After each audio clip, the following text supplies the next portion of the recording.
তো আমি সব সময় দেখছি ওইদিকে একটা ছেলে একারে প্রত্যেক মাহফিলে আমি দেখছি তারে, যে আমি যখনই আইয়ে বসছি আমার নজরে প্রথম সামনে ওই ছেলেটা পড়তো। পরে একদিন আমি ইচ্ছা করে তারা ডাক দিছি, দিয়া বললাম মাহফিল শেষে যে বাবা এদিকে আছে, তোমার এদিকে সব সময় দেখি আমার সামনে কত, কই থেকে আইও, তোমার বাড়ি কই, কি করো তুমি? ছেলেটা বলতেছে যে আমার বাড়ি বানিয়াচং, শায়েস্তাগঞ্জ বানিয়াচং। ওখানে বাংলাদেশের সবচেয়ে বড় গ্রামের নাম হলো বানিয়াচং। বাংলাদেশে এটা বানিয়াচং এক গ্রাম এক উপজেলা, একটা গ্রামে একটা উপজেলা, এটা পুরাটা অনেক বড়। পরে হে কইল যে হুজুর আমি ঘাস কাটি, মানে ঘাস কাইটা ঘাস বিক্রি করি, এই আমার এই সামান্য কাজ, আমার আর কিছু নেই। তাই বললাম তুমি সব মাহফিলে আসো কেমনে, তাহলে ঘাস কাটো সারাদিনে কষ্ট করে, এই গাড়ি ভাড়াটা কেমনে পাও? তো বলতেছে হুজুর আমি যখনই কোনো পোস্টার দেখি আপনার, তো আমি এই 10 টাকা 5 টাকা 2 টাকা জমাই, ওই কয়েকদিনের ঘাসের টাকা ওইটা মিলাইয়া তো এরপরে আসি ওয়াজ শুনতে, আবার যাই ফিরে যাই। তাই বললাম মাশাআল্লাহ। তো আরো 2-1 লাইন কথা বললে কইলাম আচ্ছা ঠিক আছে বাবা, আর কিছু কইবানি? ওই ছেলেরে আমি এমনি বলছি। ওই বলল যে হুজুর আমার একটা স্বপ্ন আছে, জীবনের আশা আছে। স্বাভাবিক ছেলে। ছেলেটা বলতেছে যে আমার একটা ইচ্ছা, আমি সব সময় 10-20 টাকা করে জমাইতেছি, আল্লাহ যদি আমার একদিন তৌফিক দেয় আপনার একদিন ওয়াজে দাওয়াত দিমু আমাকে বাইক নিমু আমাকে এলাকায়। পরে আমি কইলাম যে ড্রাইভারের কইলাম কখন গাড়ি থামো, কখন হের ওয়াজের ডেট দাও। পরে নিজে ডেট দেখা পরে আমি বললাম ধরো তোমার ডেট দিলাম আর সাদাও দিলাম, মানে মাহফিলের বাবদ আমি আমার থেকে কিছু টাকা যত টাকাই হোক দিছি, আমি দিয়া বলছি ধরো দিলাম, আর হাদিয়া ও আজের টেহা লাগতো না কিছুই, কারণ আমি তোমার আরো দিব, আরো টাকা অসুবিধা নাই, আর তুমি ওয়াজের আয়োজন করো, ওয়াজ হোক জিডাই হোক, তোমার ঘরে হোক উডানে হোক, আমি যাবো। এরপরে আমি গেলাম গত বছর এই বানিয়াচং তার মাহফিলে গিয়া দেখি ওই উপজেলার সবচেয়ে বড় হাই স্কুল মাঠে মাহফিল। একেবারে যদি কম হইয়া থাকে লোক আমাকে 20,000 লোক, মানে আমি সত্যি করে স্টেজের মধ্যে যদি আলেম কম হইয়া থাকে 3 থেকে 400 আলেম বের স্টেজে, এই স্টেজের ওই থেকে ওই পর্যন্ত মনে বড় বড় আলেম, বড় বড় হুজুর, এগুলা কি জিন না মানুষ আল্লাহ কি করবে। আমি বললাম জুবাইর এটা কি তা কার মাহফিল, কোনটা এটা? হুজুর আমার যেটা ডেট দিয়েছেন সেইটাই। আমি তো পরে হুজুর আমি বলছি আমার মাহফিল আর আমার হাতে নাই, এরাই সবাই মিললে এই মাহফিল এটা এত বড় করে গেছে। এক ঘাস কাটুন না, আমরা মানুষের তো তিরস্কার করেও বলি যে বেটা ঘাস নি কাটো, কিন্তু ওই ঘাস কাটুন নেই, এত আলেম, সব আলেম। আমি অনেকরে জিজ্ঞাসা করছি, খেলাফত মজলিসের যে দেওয়াল গরিমার কাজে খেলাফত মজলিসের যিনি আমির সারা বাংলাদেশে, ওনার বাড়ি ওই বানিয়েছে, হুজুরও ছিল স্কুল। মাওলানা নাসির উদ্দিন আনসারি সাহেব ওয়াজ করে যে উনিও ছিল স্কুল। আমি বললাম তো আপনারা আমরা আসলে সাইতে আইছি কারবারটা যে তার দাওয়াতে আইলেন কেমন? তা এই জন্য বলার উদ্দেশ্য হইতা প্রিয় ভাই, কিশোর নওজোয়ান সোহবত সান্নিধ্য, এই আসা যাওয়া নজর এর বরকত আছে। মানুষ তার বন্ধুর আচরণ দ্বারা চলে। এজন্য নবী বলেন তোমরা লক্ষ্য রেখো কাকে বন্ধু বানাচ্ছ। তাহলে বন্ধু নির্বাচন করার ক্ষেত্রে নবী সাল্লাল্লাহু আলাইহি ওয়াসাল্লাম হচ্ছে লক্ষ্য করো কাকে বানাচ্ছ। সকাল থেকে সন্ধ্যা রাত অবধি 2, 4, 6 মাস 1 বছরও যে কোনো দিন 5 ওয়াক্ত নামাজ পড়ে না, সে কোনো মুমিনের বন্ধু হওয়ার উপযুক্ত না। কুরআনুল কারীমের মধ্যে আছে আল্লাহ তাআলা বলেন ইন্নামা ওয়ালিয়্যুকুমুল্লাহু ওয়া রাসূলুহু ওয়াল্লাযীনা আমানু আল্লাযীনা ইউকিমুনাস সালাহ। ওয়ায়ুতুনা যাকাতা ওয়া হুম রাকিউন, নিশ্চয়ই তোমাদের বন্ধু হবে আল্লাহ। এরপরে বলছেন এবং আল্লাহর রাসূল এবং ওই সকল মুমিন যারা নামাজ আদায় করে, যাকাত আদায় করে এবং আল্লাহ তাআলার হুকুমের প্রতি অনুগত থাকে। তাইলে আল্লাহ তাআলা বলে দিয়েছেন পরিষ্কার, আল্লাহু ওয়া রাসূলুহু ওয়াল্লাযীনা আমানুল্লাযীনা ইউকিমুনাস সালাহ, ওই সকল মুমিন মুসলিম পরিচয়ধারী যারা নামাজ আদায় করে। তাহলে কোনো বেনামাজি কোনো ইমানদারের বন্ধু হইতে পারে। তো সরাসরি কোরআন শরীফের আয়াত, কোরআনুল কারীমের মধ্যে আছে আল্লাহ তাআলা বলছেন, আল আখিল্লাউ ইয়াওমাইদিন বা'দুহুম লিবা'দিন আদুউন ইল্লাল মুত্তাকিন। কিয়ামতের দিন দুনিয়ার সকল বন্ধুরা একে অপরের শত্রু হয়ে যাবে, শুধুমাত্র মুত্তাকি যারা, তাকওয়ার জন্য একজন আরেকজনকে গুনাহ থেকে বাঁচাইবার ক্ষেত্রে, ইবাদত আমলের উপরে চালাইবার ক্ষেত্রে বন্ধুত্ব ছিল, এই মানুষগুলো কিয়ামতের দিনও হাসরে মিজানে ফুলসেরাতেও বন্ধুই থাকবে। কোরআন শরীফের আয়াত। কোরআনুল কারীমের মধ্যে আছে আল্লাহ তাআলা বলছেন, অসৎ বন্ধুর কারণে, চরিত্রহীন বন্ধুর কারণে, নাফরমান বন্ধুর কারণে মানুষ হাসরের ময়দানে নিজের আঙ্গুল আফসুস করতে করতে দাঁত দিয়া কামড়াইতে থাকে। ইয়াউমা ইয়াআদ্দু যালিমু আলা ইয়াদাইহি, আল্লাহ বলেন নাফরমান পাপী নিজের দাঁত দিয়ে আঙ্গুল কামড়াবে আর আফসুস করবে। কি করবে? বলবে, ইয়া লাইতানি লাম আত্তাখিজ ফুলানান খলিলা, হায় আফসুস, আমি যদি ওই অসৎ লোকটাকে বন্ধু না বানাইতাম, যে সকাল থেকে এত লম্বা সময় তার সাথে চললাম, অথচ সে একবারও বলল না যে দোস্ত আমরা দুজনেই মুসলমান, চলো না আমরা নামাজ পড়ি, একবারও মুখ দিয়ে আসলো। তাইলে এই অসৎ চরিত্রহীন বন্ধুর কারণে নাফরমান পাপী আঙ্গুল দাঁত দিয়া কামড়াবে, অসৎ সঙ্গ। ইকমালুস সিয়াম কিতাবের মধ্যে আছে, এই সোহবত সান্নিধ্য কোনো জায়গার মধ্যে যদি পায়খানা লাগে, একটু পায়খানাই লাগছে কোনোখান দিয়ে, এটা দুর্গন্ধ শুধু ওই জায়গাটাতে না, বরং বাতাসের মধ্যে পর্যন্ত দুর্গন্ধ ছড়িয়ে যায়, ফলে অন্য মানুষ নাকে লাগে দুর্গন্ধ। মানুষ তখন বলে, কিরে এনে কোথাও দুর্গন্ধ, বোঝা গেল দুর্গন্ধ এটা বাতাসকে পর্যন্ত পরিবর্তন করে ফেলছে। আবার কোথাও আতর থাকলে আতরের এই সুঘ্রাণ বাতাসের মধ্যে পর্যন্ত ছড়িয়ে পড়ে, ফলে মানুষের নাকে লাগে আতরের ঘ্রাণ। আতরের ঘ্রাণ নাকে লাগে, অথচ এইটা কোনো তার নাকে লাগায় নাই, এটা বাতাসের থেকে তার নাকে লাগছে। এই জন্য সোহবত সান্নিধ্য, ভালো কিংবা মন্দ, এটা আবহাওয়ার মধ্যে পর্যন্ত আসর করে, প্রভাব বিস্তার করে। এজন্য দোস্ত এটা খুব জরুরি, সান্নিধ্য, আল্লাহওয়ালাদের সোহবত, নেককার মানুষের সান্নিধ্য। আমাদের খুলনার হজরত, বাংলাদেশের একজন বড় বুজুর্গ হজরত মাওলানা মুফতি নুরুল আমিন সাহেব, করাচি হজরত কুতবে আলম আরিফ বিল্লাহ হজরত মাওলানা শাহ হাকিম মোহাম্মদ আখতার রহমতুল্লাহ আলাই, উনার খলিফা।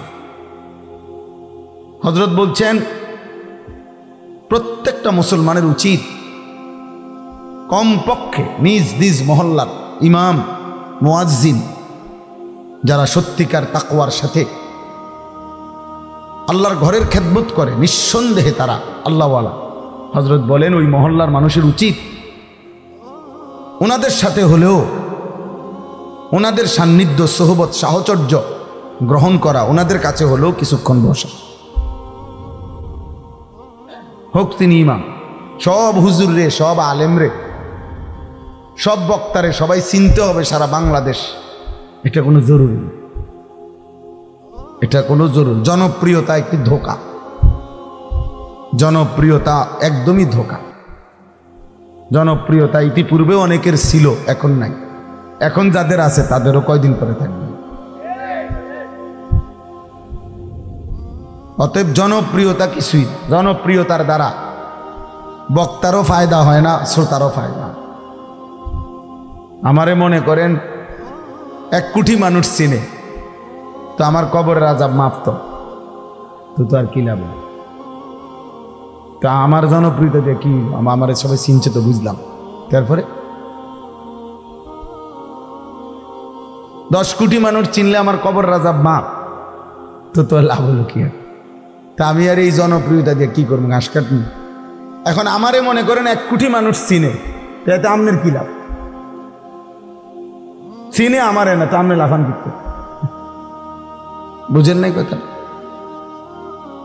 তো চিনে আমারে সব মানুষ, কবরের আযাব মাফ হইব আমনে, কথা বলে না কেন? তো তাইলে বক্তার কি লাভ, শ্রোতার কি লাভ? ঈমান আমলের ভিত্তিতে, তাকওয়ার ভিত্তিতে বক্তারও লাভ, শ্রোতারও লাভ। সেজদা দিলে আমারও লাভ, আপনাদেরও লাভ। গুনাহ থেকে বাঁচলে আমারও লাভ, আপনাদেরও লাভ। আল্লাহ তাআলার গোলামি হুকুমের উপরে থাকলে আমারও লাভ, আপনাদেরও লাভ। এজন্য আউলিয়ায়ে কেরাম, বুজুর্গানে দ্বীন সর্বযুগে যখন আল্লাহর কথা বলতেন, তো বলতেন উসিকুম ওয়া ইয়ায়া, যে এই কথাগুলো আপনাদেরকেও বলছি, নিজেকেও বলছি। এই দিন, এই শরীয়ত, এই ইসলাম, এই কোরআন, এই সুন্নাহ, নবীজির তরিকা সব আমার জন্য, আপনাদের জন্য নাকি? আমাদের সবার জন্য না?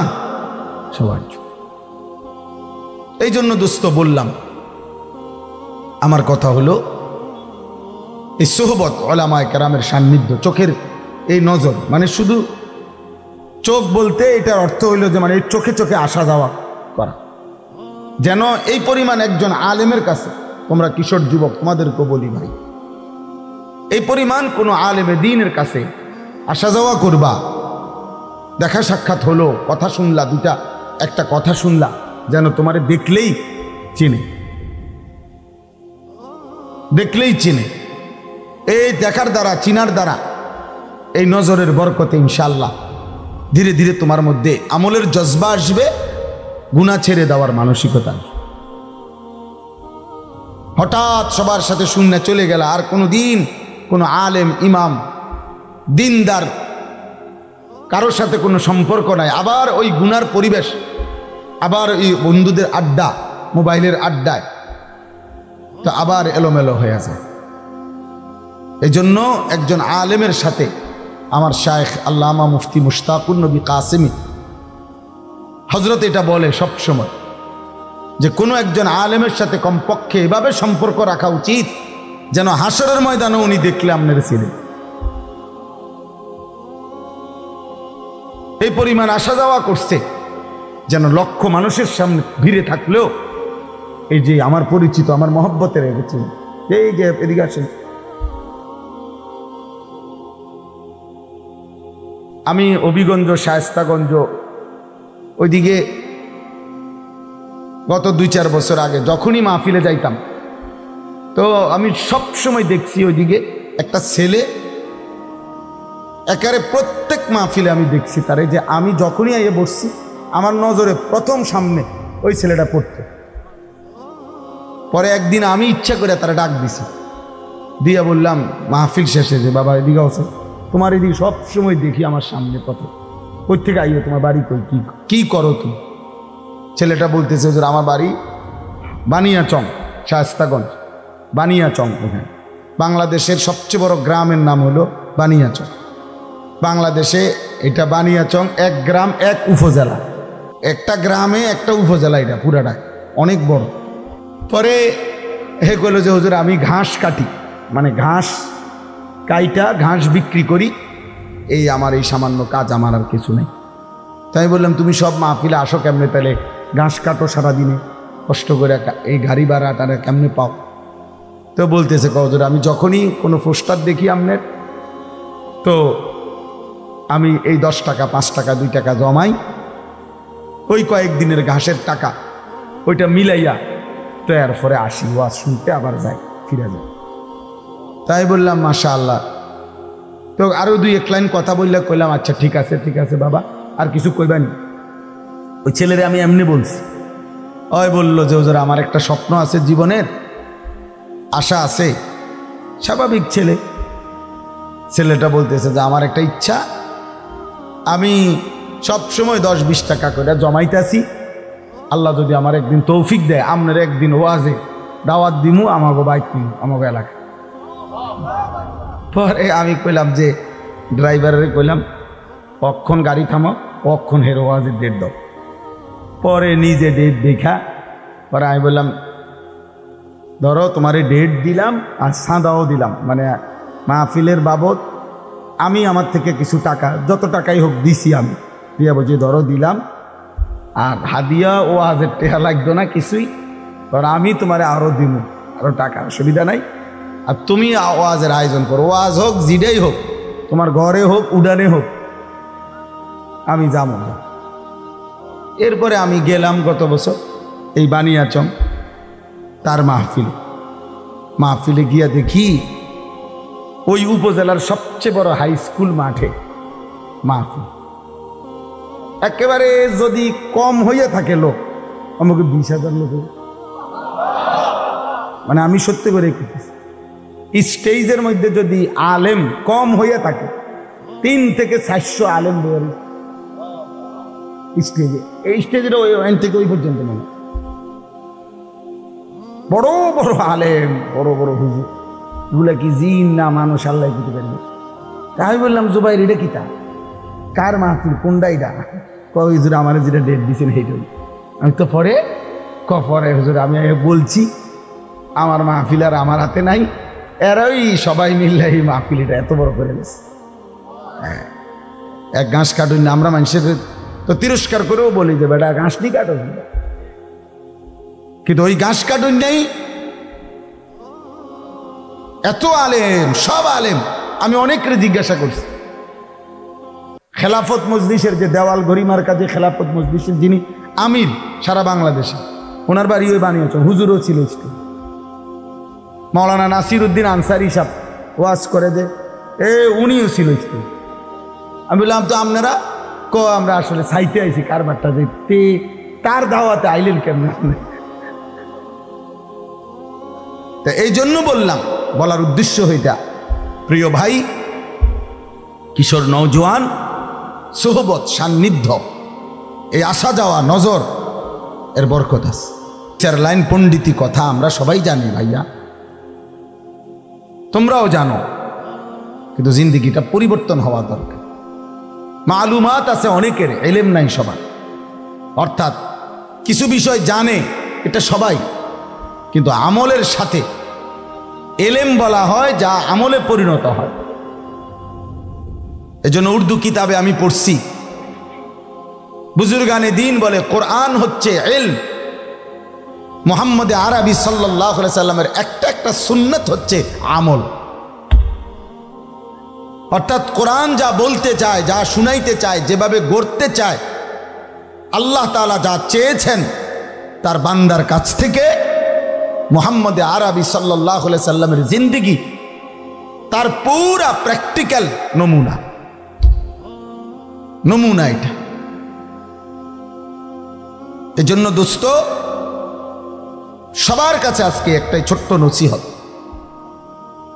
প্রত্যেকেই কোনো না কোনো আলেমের সাথে, আল্লাহওয়ালা মুত্তাকি আলেমের সাথে সম্পর্ক করেন। যুবক হোক, বৃদ্ধ হোক, হুজুর হোক, পাবলিক হোক, শাইখুল হাদিস হোক, শাইখুল মাশায়েখ হোক, কোন আল্লাহওয়ালার সোহবত থেকে কেউই মুস্তাগনি অমুখাপেক্ষী হওয়ার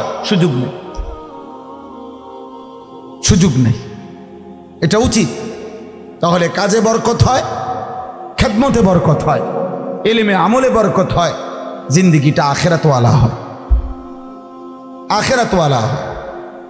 আজকে তোমরা নওজোয়ান কিশোর ভাই, মুসলমানের ছেলে, তোমরা তোমরা বাবা বুঝতেছ না, হয়তো অনেকেই তোমরা ভাবতেছ না, মোবাইলের সীমাহীন আসক্তি আর নিজের মতো করে চলার মানসিকতা তোমাদেরকে পাগল বানায় ফেলছে। তোমরা উদ্ভ্রান্তের মতো নিজের মতো করে চুল, নিজের মতো চেহারা, নিজের মতো চলাফেরা, এটা ঠিক না বাবা। কে তোমার বাবা, কে তোমার মা, কে তোমার সৃষ্টিকর্তা, কে তোমার নবী, কি তোমার ধর্ম, কি তোমার কিতাব, তোমার আল্লাহ তোমার জন্য কিছু বলছে কিনা, তোমার নবী সাল্লাল্লাহু আলাইহি সাল্লাম তোমার জন্য কিছু বলেছে কিনা, তার কোনো পরোয়া না করা, টোটালি বুঝতে না চাওয়া, দোস্ত এটা মুসলমান না। মুসলমান নবী সাল্লাল্লাহু আলাইহি ওয়াসাল্লামের অগণিত হাদিস, নবীজি বলছেন বেনামাজি জিন্দিগি, নামাজ না পড়া জীবন, মন খুশি মতো চলা, এটা কুফরের চিহ্ন, এটা মুশরিকের চিহ্ন। আল্লাহর নবী সাল্লাল্লাহু আলাইহি ওয়াসাল্লাম বলছেন মান তারাকা সালাতাম মুতাআম্মিদান ফাকাদ কাফারা। মুহাদ্দিসিনে কেরাম এটার ব্যাখ্যা করছেন তো পরে, কিন্তু শাব্দিক তর্জমা কি? ফাকাদ কাফারা। আল্লাহর নবী বলছে ইচ্ছা করে যে নামাজ ছেড়ে দিল, ফাকাদ কাফারা, সে কাফের হয়ে গেল। এর ব্যাখ্যা আছে আরো পরে, তো ব্যাখ্যা তো পরে। হাদিসের তর্জমা কি? আল্লাহর নবী সাল্লাল্লাহু আলাইহি সাল্লাম বলছে বাইনার রাজুলি ওয়া বাইনাশ শিরকি ওয়াল কুফর তারকুস সালাহ।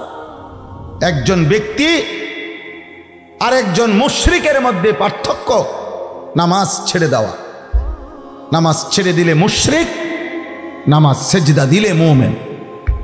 তাহলে আর কিভাবে বলতো? বাংলায় বলতো, আর কেমনে বলতো? এজন্য নামাজবিহীন জিন্দিগি মুমিনের জিন্দিগি না। আমি একটা যুবককে বললাম, তুমি একবার যদি মানুষ হও, মুসলমান ভাই, কোনো এক বেলা আজানের সময় মসজিদে যখন আজান হয়, তুমি মসজিদের কাছাকাছি দাঁড়াইয়া তুমি দেখো যে মসজিদে আজান হইলে কুত্তায় কি করে আর মুমিন কি করে। যদি তোমার বিবেক থাকে, তুমি দেখো আজান যখন হয় কুত্তা ঘেউ ঘেউ করে, খেউ খেউ আওয়াজ করে এখান থেকে সরে যায়, আর মুমিন মুত্তাকি আশপাশ থেকে ধীরে ধীরে এসে মসজিদে নামাজের জন্য ঢোকে। অতএব দোস্ত, মসজিদের আজান হলে যে লোকটা বের হয়ে চলে যায়, পাশ কাটায় চলে যায়, এই আজান যাকে মসজিদে ঢুকায় না, এই আচরণ আর কিছু হোক না হোক, এটা কুত্তার আচরণের সাথে মিলেই যায়। অতএব তুমি না ভাবতেছ তোমার চুলে তোমারে সেরকম লাগে, আমিও তো কই সেরকম লাগে, সেটা কে? আমিও তো এটা তোমারে কই। তুমি যে এই সামনে চুল বড়, সব পিছনে, আরে এপাশে এপাশে এপাশে বারবার চুল ফিরাইতেছ, তুমি যে এত টাইট প্যান্ট পিনছ, তুমি যে এক ওয়াক্ত নামাজ পড়ো না, তো তোমার বন্ধুরা তো বলে তোরে দোস্ত সেরকম লাগে, আমিও তো কই সেরকম লাগে, তোমারে সেরকম লাগে, কিন্তু সেটা কে? ওইটা জিগাইলা না যে সে যার মতো আমারে লাগে দোস্ত, হেইতেটাকে না, হেই তখনই না শুনবা ওই বলবে ভিতরে ভিতরে পুট্টা খোরের মতো লাগে। বাবা খোর, পুট্টা খোর, ডাল খোর, হারাম খোর, জেনা খোর, ব্যভিচারী, বাবা খোরের মতো লাগে তোর। যার কপালে সেজদা নাই না ফরমান, তোরে বুঝি জোনায়েদ বাগদাদির মতো লাগে? হ্যাঁ, বোঝো না তুমি? তুমি বুঝো না তোমারে কার মতো লাগে? অতএব আমি অনুরোধ করলাম, সাফ সাফ কথা, প্রিয় ভাই, নিজের হাতে নিজের অপমান করো না, নিজেকে নিজে বেইজ্জতি করো না। তোমরা জানো না বাবা, অসংখ্য মানুষের কাছে তোমরা যারা সারাদিনে মোবাইল, নারী, ছবি এবং বেনামাজি জীবন নিয়ে ঘোরো, তোমরা কিন্তু হাসির পাত্র। তোমরা বুঝতেছ না, মানুষের কাছে তোমাদের এক পয়সার সম্মান, ইজ্জত বলতে কিচ্ছু নাই। তোমার সমবয়সী কিছু অসৎ ও তোমার মতো খারাইয়া মতুন না, ও তোমার মতো লম্পট চরিত্রহীন ওই জানোয়ারের কাছে তোমার কোনো বন্ধুত্ব থাকতে পারে, কিন্তু ভদ্র কোনো মানুষের কাছে তোমার এক পয়সার কোনো মূল্য নাই বেটা। কোনো কুত্তাও তোরে দেখতে চায় না বেনামাজি। ফজরের নামাজ যে পড়ে না, আল্লাহর কসম আমি কিতাবে পড়ছি, তারে শুকর শুকর তাকে ঘৃণা করে, থুতু মারে থুতু মারে থুতু মারে। শুকর আল্লাহকে বলে শুকর, আল্লাহকে বলে আল্লাহ আমি চোখ মেলতেছি, তবে তোমার কাছে ফরিয়াদ ফজরের নামাজ পড়ে নাই এমন কোন বেঈমান যেন আমার চোখে না পড়ে। তোরে কুত্তাও পছন্দ করে না বেটা,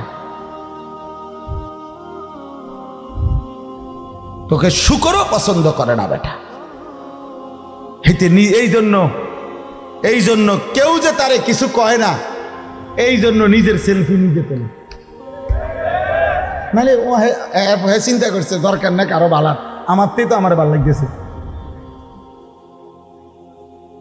আমার কাছে যেহেতু আমার ভালো লাগে আর মানুষের তারা কি লাগবে, দরকার কি। হ্যাঁ, এই জন্য দেখেন নিজেই চুল ফিরায়, নিজেই চুল ফিরায়, নিজেই ফেসবুকে উঠায়, নিজেই আবার পোস্ট করে, নিজে সবারে বাবা আরে তার সিরা রে, তোমার যে তার ছিটছে ভাই তো মনে জানে না, জানলে তারা পাবনা পাঠাইলে। উপযুক্ত যদি লোক না পাও পাবনার, আমার কাছে পরিচিত লোক আছে। হ্যাঁ হ্যাঁ দোস্ত, কারো যদি পাবনার ঠিকানা লাগে আমার কাছে আছে, নাম্বার আছে, ভালো তোমার একবারে জায়গাত ভর্তি করাই দিব। পাবনায় আমি কয়দিন আগেও গেছি মাহফিলে, কারণ অনেক লোক আমার পরিচিত আছে, তোমার একদম সুন্দরভাবে সিট লেগে দিব এনে পাগলা গারদে। আল্লাহ যদি কাউকে লজ্জা দান করে, এজন্য দোস্ত এক মুমিনের জীবন, আমরা মুসলমান, আমাদের সব কিছুই শ্রেষ্ঠ, আমাদের আল্লাহ সর্বশ্রেষ্ঠ, আমাদের নবী মুহাম্মদ সাল্লাল্লাহু আলাইহি ওয়াসাল্লাম তিনি সর্বশ্রেষ্ঠ। আচে খুবা হামাদারান্ত তু তনহা দান। আল্লামা ইকবাল বলছে, হে নবী মুহাম্মদ সাল্লাল্লাহু আলাইহি ওয়াসাল্লাম, ১০০ লক্ষ নবীর যত গুণ বৈশিষ্ট্য আপনি একার মাঝে যদি খুঁজি, আপনার মাঝে সব। তু তনহা দান, আপনি একাই সব। ওয়া ইন্নাকা লাআলা খুলুকিন আযীম।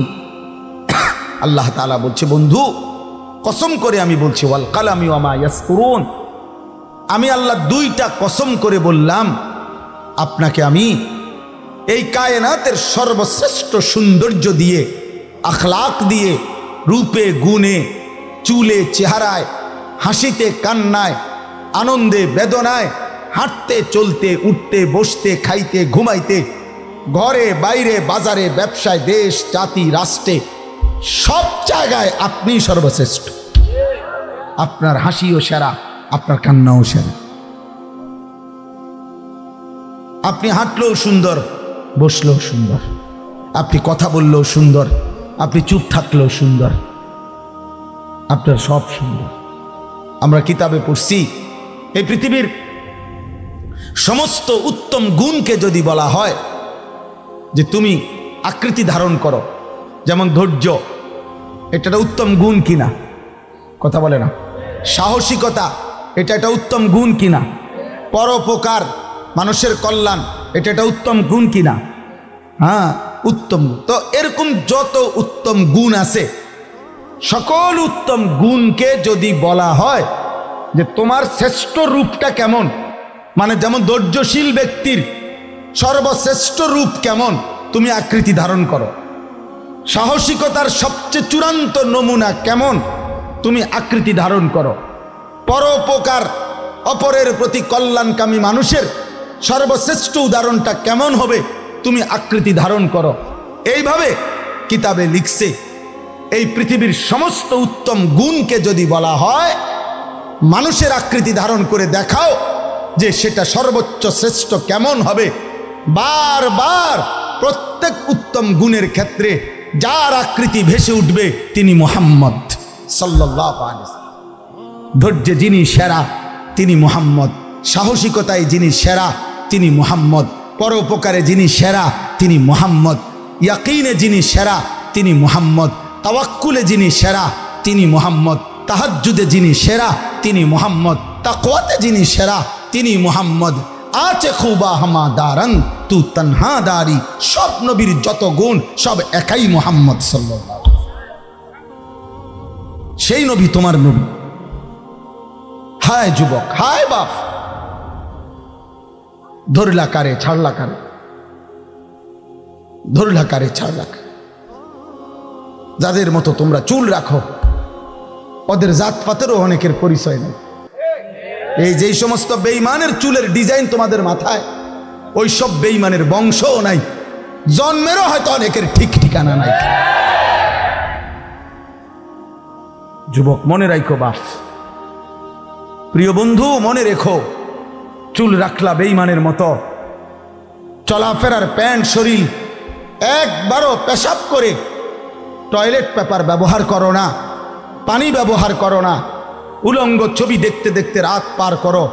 যতবার নারী দেখো ততবার বীর্যপাত হয়, তুমি টের না পাইলেও হারাম বীর্যপাত হয়। যতবার উলঙ্গ ছবি দেখো বীর্যপাত হয়। এই অপবিত্র দেহ নিয়ে, এই বেঈমানের চুল চেহারা সুরত নিয়ে তোমার আখলাক, তোমার চরিত্র কি কোনোদিন জুনায়েদ বাগদাদির মতো হবে? তাহলে চুল তোমার বেঈমানের মতো, আখলাক বুঝিয়ে জুনায়েদ বাগদাদির মতো। অতএব ফিরে আসো বাপ, ফিরে আসো।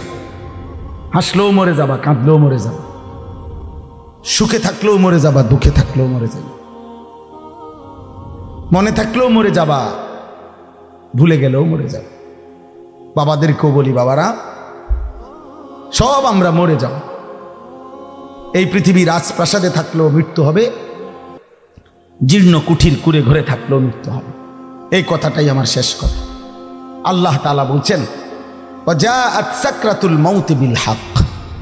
আল্লাহ বলছে বান্দা ভুলে যেও না বান্দা, সত্যি সত্যি একদিন মৃত্যুর যন্ত্রণা আসবে, মৃত্যুবরণ করতেই হবে। তুমি হাসলেও চলে যাবা, কাঁদলেও চলে যাবে। তুমি যদি সেজদা করতে করতে আব্দুল কাদের জিলানীও হও, তবুও মৃত্যুর যন্ত্রণার মুখোমুখি হয়ে মৃত্যুবরণ করবে। নাফরমানি করতে করতে যদি ফেরাউন নমরুদের মতো হও, তবুও মৃত্যু যন্ত্রণা ভোগ করে করে মৃত্যু হয়ে যায়। অতএব ছেলেরা, বাবারা, বয়স্করা, মারা, বোনেরা, আমি আপনি সবাই আমরা আমাদেরকে চলে যাইতে হবে মৃত্যুর মুখোমুখি হয়ে। দোস্ত একটা কথা শুধু মনে রাখবে, মৃত্যুর মুখে মৃত্যুর যন্ত্রণা যখন শুরু হয়, তাফসীরের মধ্যে আছে 950 বছরের নূহ আলাইহিস সালাম, 950 বছর যিনি এই পৃথিবীতে হায়াত পাইছেন, আল্লাহর কসম ওনাকে জিজ্ঞেস করা হয়েছে মৃত্যুর পূর্ব মুহূর্তে, হে নবী নূহ, দুনিয়ার এই লম্বা হায়াত যেটা আপনি ছিলেন, আপনার কাছে কতটুকু সময় মনে হচ্ছে?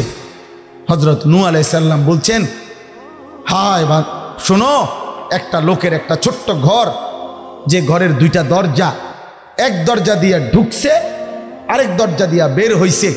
হযরত বলেন নূহ আলাইহিস সালাম, আল্লাহর কসম, আমার এই মৃত্যুর যন্ত্রণা এখন এই মুহূর্তে আমার মনে হচ্ছে আমি যেন 950 বছরের এই সময়টা ওই ব্যক্তির ছোট্ট ঘরের এই দরজা দিয়ে ঢুকছি আর এই দরজা দিয়ে বের হলাম। তাফসীরের মধ্যে আছে 900 বছরও যদি কেউ পৃথিবীতে আল্লাহর নাফরমানি করে হায়াত পায়, কিন্তু একদিন এক সেকেন্ডের কোনো দুঃখ পায় নাই, একটা বারের জন্য কাঁদে নাই, একটা সুইয়ের খোঁচাও তার শরীরে কোনোদিন লাগে নাই, কিন্তু হায়াত পাইছে 900 বছর, আল্লাহর নাফরমানি করছে, খোদার কসম তাফসীরে লিখছে, বাবা নওজোয়ান প্রিয় ভাই আমার, তাফসীরের মধ্যে লিখছে মৃত্যুর যন্ত্রণা যখন শুরু হবে, মালাকুল মউত আজরাইল আসার টাইম যখন হবে, তখন সাকরাতুল মউতের 1 সেকেন্ড, মৃত্যু যন্ত্রণার প্রথম সেকেন্ডে 900 বছরের লাগাতার নাফরমান 1 মিনিটে সব ভুলে যাবে। প্রথম সেকেন্ড। দ্বিতীয় সেকেন্ডে যদি তাকে জিজ্ঞেস করা হয়, হে আল্লাহর বান্দা, তুমি জীবনে কোনো দিন পিছনের জীবনটা কেমন কাটাইলা? আল্লাহর কসম সে বলবে, আয় রব, জীবনে সুখ কাকে বলে, আনন্দ কাকে বলে, হাসি কাকে বলে আমি জীবনে দেখি নাই মাওলা, আমি জানি না। 1 সেকেন্ডের মৃত্যু যন্ত্রণা 900 বৎসরের আনন্দ ভুলায়। এখন 900 বৎসরওয়ালা হায়াত আছেন কেউ? তোমাকে কারো বাবা আছে, কারো দাদা আছে এমন? তাহলে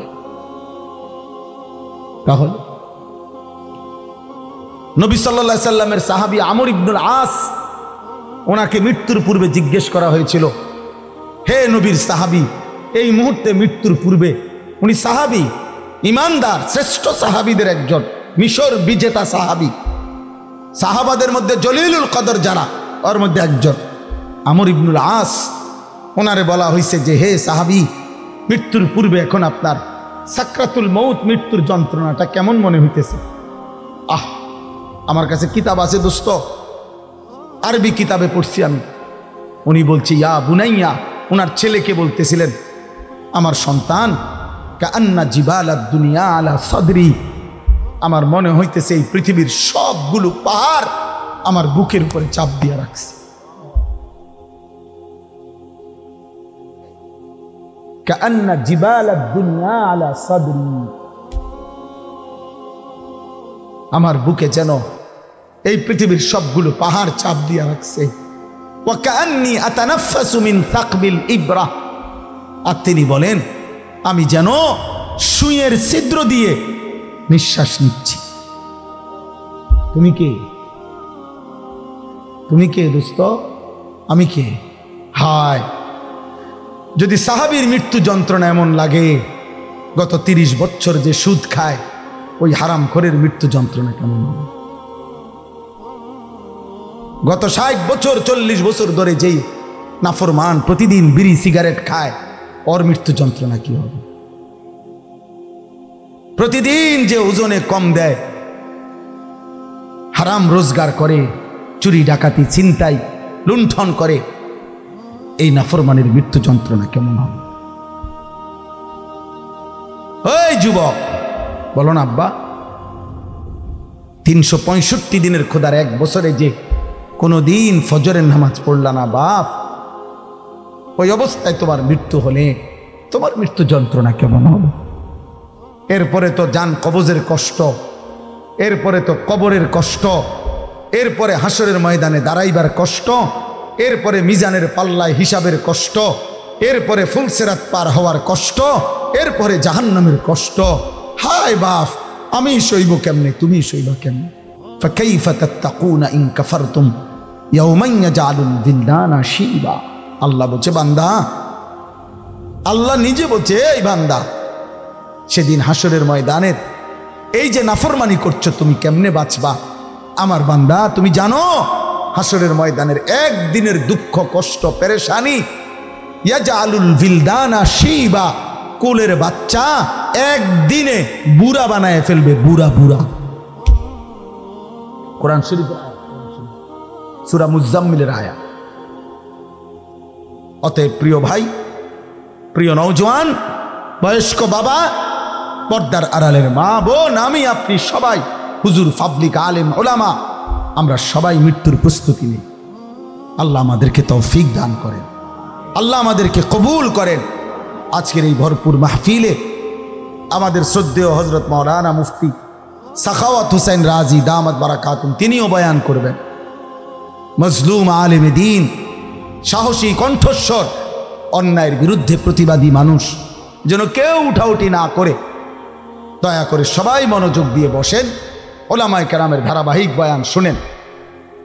আরেকটা অনুরোধ হইল ভাই, 2টা মিনিট, মাহফিলের এই ছেলেরা অনেক বেশি কষ্ট করছে, দৌড়াদৌড়ি করতেছে সারাটা দিন, আজকে মাসখানিকের চাইতে বেশি হবে। ছেলেরা সবার আন্তরিকতা নিয়েই চেষ্টা করে কষ্ট করতেছে। সুবহানাল্লাহি ওয়া বিহামদিহি, সুবহানাকাল্লাহুম্মা বিহামদিক।